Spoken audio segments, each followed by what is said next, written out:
Je continue. Partons maintenant du principe que nous avons affaire à une force qui s'est séparée d'elle-même, qui a créé plusieurs miroirs, et ces plusieurs miroirs se sont autodivisés eux-mêmes et se jouent la comédie d'être plusieurs, tandis qu'au fond d'eux-mêmes, ils savent qu'ils ne sont qu'un. Alors lorsque un homme cherche à rencontrer une femme, ou inversement, ou les deux, car toutes les rencontres sont possibles, alors nous sommes en présence, si nous avons le regard suffisamment perçant, suffisamment aguerri, nous sommes en présence d'une danse réalisée face non pas d'un homme vis-à-vis d'une femme, mais d'une force vis-à-vis d'elle-même. Vous voyez où nous voulons en venir ? Imaginez-vous dans une fête foraine. Je continue pour vous aider encore. Imaginez-vous dans une fête foraine. Il y a dans les fêtes foraines des endroits où vous pouvez vous amuser, des endroits où vous pouvez rire en vous plaçant devant des miroirs.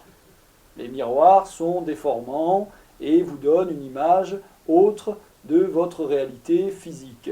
Mais effectivement, c'est tout à fait ce qui se passe quand vous cherchez à rencontrer un autre que vous-même, tandis que la force qui agit et vous fait rencontrer un autre que vous-même, elle, cette force qui agit, n'est que le reflet déformé dans votre propre miroir, dans le miroir de la fête foraine.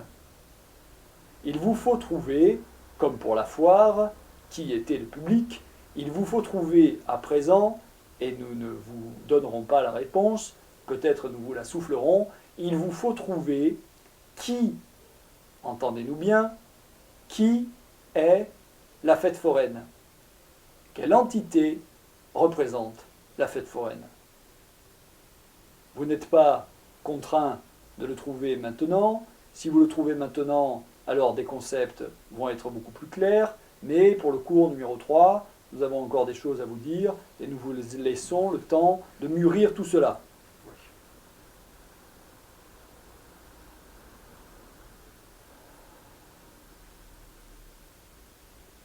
Nous continuons.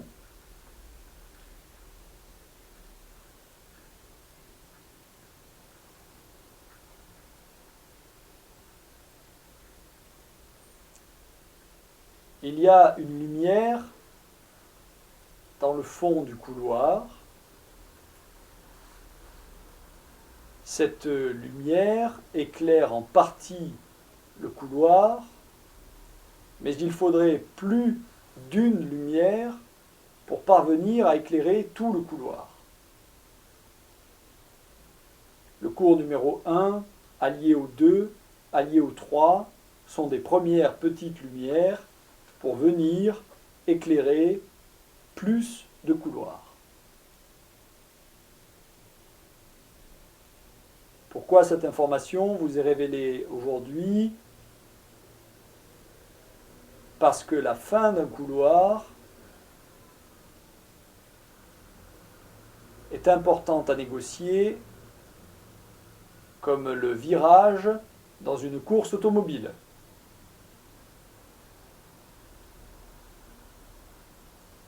Un virage bien négocié permet d'arriver au bout de la course. Sinon, ce sont des années de travail à remettre en question.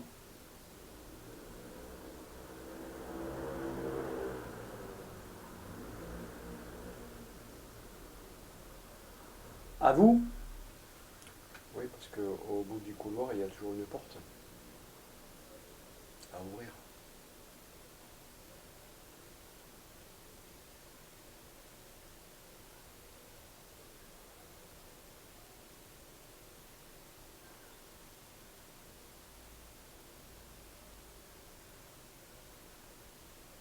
Il y a toujours une écluse.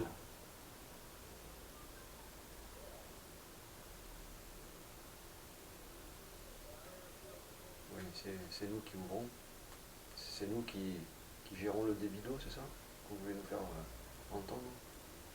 Disons qu'il vous faut un éclusier expérimenté pour bien passer le cap. Ouais. Qui est votre éclusier? C'est cela que vous devez vous demander. Ben moi je dirais que l'éclusier c'est nous-mêmes aussi.